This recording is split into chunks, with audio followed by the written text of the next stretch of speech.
எல்லா கணவன்மார்களுக்கும் சொல்லுகிறேன், சீதை என்பவள் ஏதோ ராமாயணத்தில் வருபவள் அல்ல, உங்கள் வீட்டில் இருப்பவளும் அவள் தான். நானும் என் தாயும் அவள் தான். கண்ணகியோ சீத்தையோ வெளியில இல்லை, நம்ம வீட்டில் இருக்காங்க. கெட்ட வார்த்தை சொன்ன அந்த கணவனை பார்த்து எத்தனை காலமாகவோ ராமனையும் சீதையும் வாசித்த கண்ணதாசன் எழுதிய பாட்டுதான் என்னையா சொன்னாய், சொன்னது நீதானா, சொல் ராமா சொல், என் உயிரே என்னை மறந்தாயா, ஏன் ஏன் ஏன் என் உயிரே, மங்கள மாலை குங்குமம் யாவும் தந்ததெல்லாம் நீதானே, மணமகளை திருமகளாய் நினைத்ததெல்லாம் நீதானே, உன் மனதில் என் மனதை இணைத்ததும் நீதானே, இறுதி வரை துணை இருப்பேன் என்றதும் நீதானே, இன்று சொன்னது நீதானா.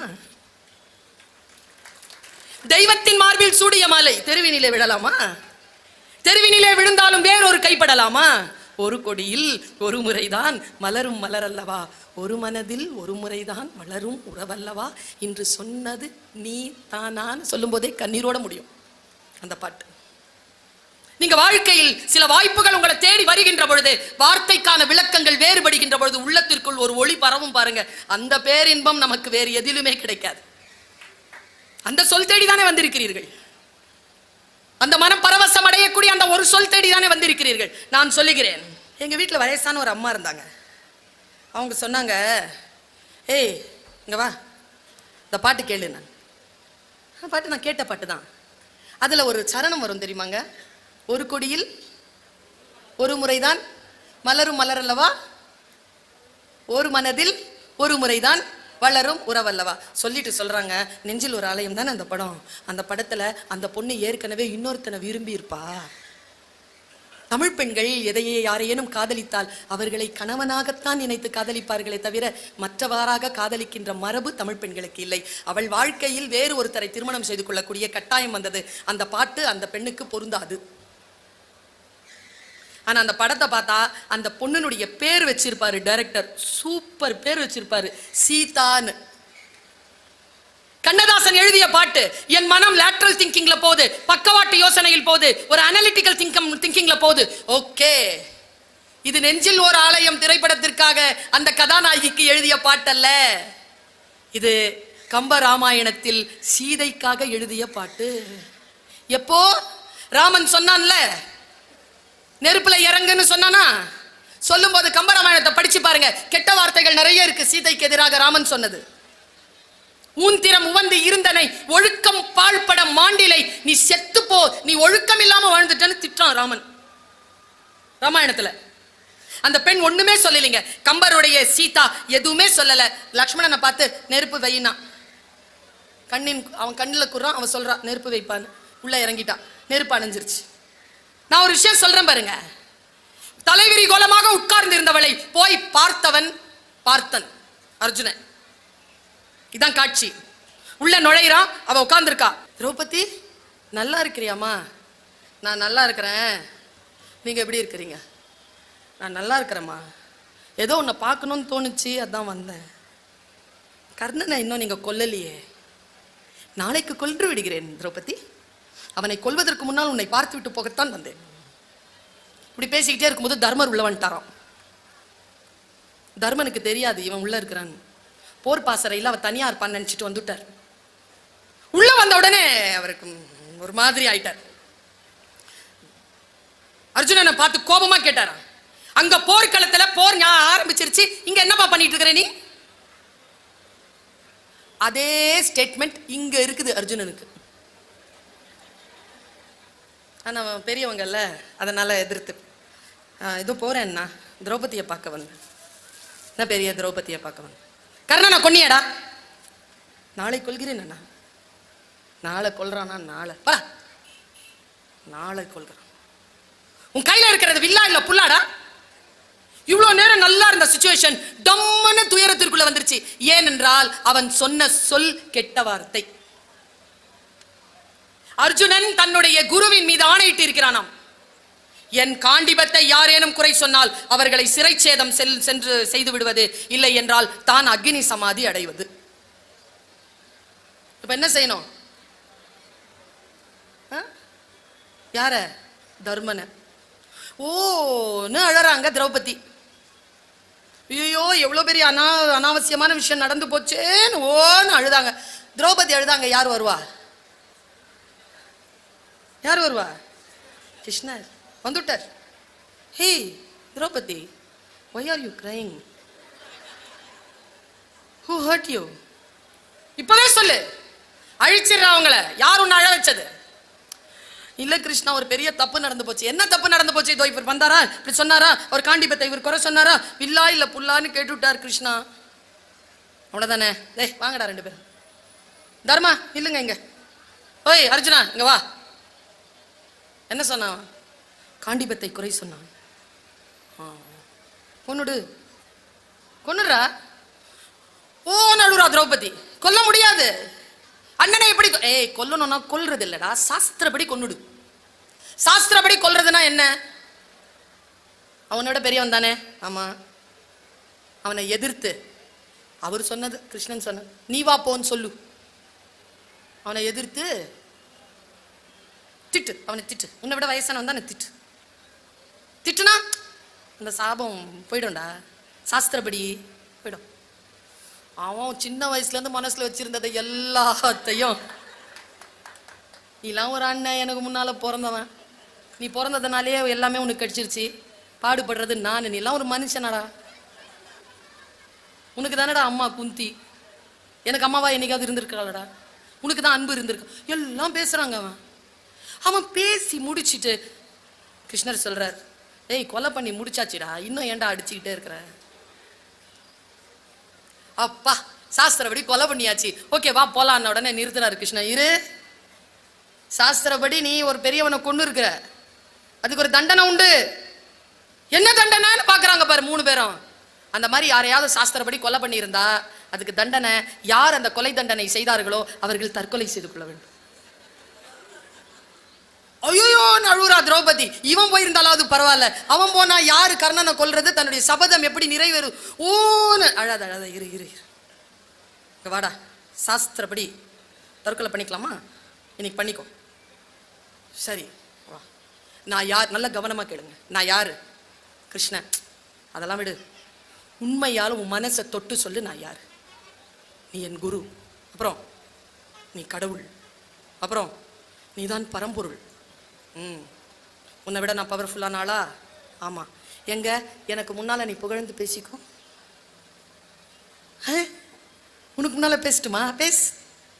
நான் இந்திரனாக்கும் சந்திரனாக்கும் நான் அர்ஜுனனாக்கும் நாளும் தெரிஞ்ச நல்லவனாக்கும் வல்லவனாக்கும் நான் தான் கட்டின திரௌபதியை இவங்கெல்லாம் என்கிட்ட தான் எடுத்துக்கிட்டாங்க. நான் தான் இந்த உலகத்திலே அதிக அற்புதமான வில்லாத வீர சூரன் எல்லாம் பேசிட்டான். இப்போ தற்கொலை செய்து கொண்ட பாவம் வந்துருச்சு, விஷயம் முடிஞ்சு போச்சு. இப்போ நம்ம எல்லாரும் வீட்டுக்கு போகிறோம். இதை நான் ஏன் உங்ககிட்ட சொல்றேன்? எனக்கு மகாபாரதம் சொல்லணும்னு ஆசையா? எனக்கு மகாபாரதம் நடந்ததா இல்லையா, அந்த புராணங்களின் மீதான கருத்துக்கள் அதெல்லாம் எந்த இன்ட்ரெஸ்டும் கிடையாது. உண்மையான காரணத்தை நான் சொல்லுகிறேன். இந்த கதையின் மூலமாக உண்மையாக மக்களுக்கு வழிகாட்டக்கூடிய 2 அறங்கள் என் கைக்கு வந்து சேர்ந்தது. ஒன்று, உன்னை விட பெரியவர்களை அவமரியாதை செய்வது அவர்களை கொலை செய்வதற்கு சமம். நம்மை விட மிக பவர்ஃபுல்லான ஆட்களுக்கு முன்னால் நாம் நம்மையே தற்புகழ்ச்சி செய்து கொள்வது தற்கொலை செய்து கொள்வதற்கு சமம் என்கின்ற 2 அறச்சொற்கள் என்னை வந்து சேர்கிறது.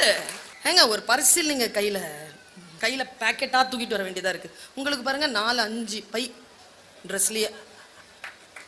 என்னைக்கா யோசிச்சதுண்டா பெண்களை?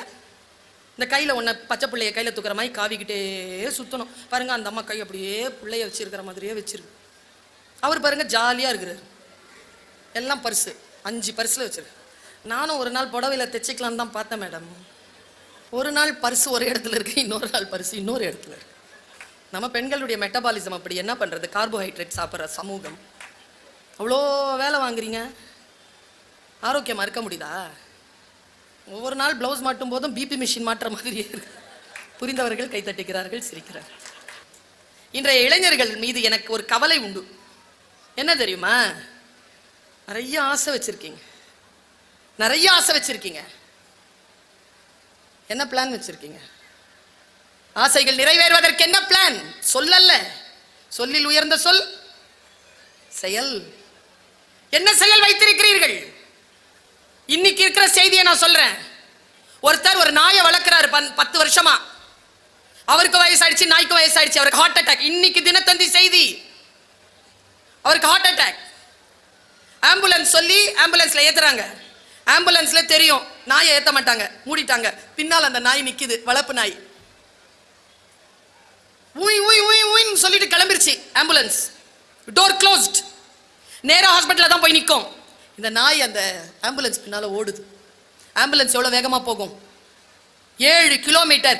எல்லா டிராபிக்கையும் தாண்டி அந்த ஆம்புலன்ஸ் பின்னால ஓடுதுங்க அந்த நாய். அந்த டிரைவர் ஓட்டிட்டு இருந்தாலும் அவனுக்கு என்ன தோணுச்சுன்னு தெரியல. ஒரு 7-8 கிலோமீட்டருக்கு அப்புறமா ஓரப்படுத்தினான் வண்டியை.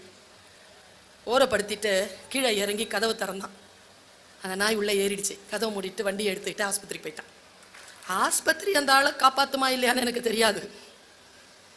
அந்த நாய் வந்து பக்கத்துல உட்காந்துச்சுல, ஒருவேளை அந்த முதியவர் உயிர் பிழைத்திருக்கலாம். ஆனா உங்க எல்லாருக்குமே நான் சொல்ற செய்தி என்ன தெரியுமா?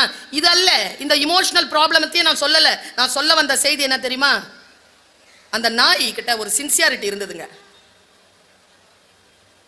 சின்சியாரிட்டியோட அது அந்த உண்மையான ட்ரூத்ஃபுல்னஸோட அது ஓடிச்சு பாருங்க. மூடப்பட்ட எந்த எமர்ஜென்சி கதவு இருந்தாலும் நீ சின்சியரா இருந்தா அது திறக்கும். அது சொல்லுச்சா இல்லையா? அதுக்கு இடம் கிடைச்சதா இல்லையா? நாம எந்த இடத்துல கிவ் அப் ஆகுறோம்? எந்த இடத்துல நாம தோத்து போகிறோம்? எந்த சொல் நமக்கு புரியல? பலகாலமா எனக்கு ஒரு மன வருத்தம் உண்டு. இப்ப நான் இந்த ப்ரோக்ராம்க்கு வந்து இந்த மேடைகளுக்கு மேல வரதுக்குள்ள 3 பேர் சொல்லிட்டாங்க அந்த சொல்ல. மேடம், உங்க பேச்சை கேட்காம நாங்க தூங்குறதே இல்லை மேடம். நான் என் கண்ணாடி முன்னால் நின்று கேட்கறது உண்டு என்னையே.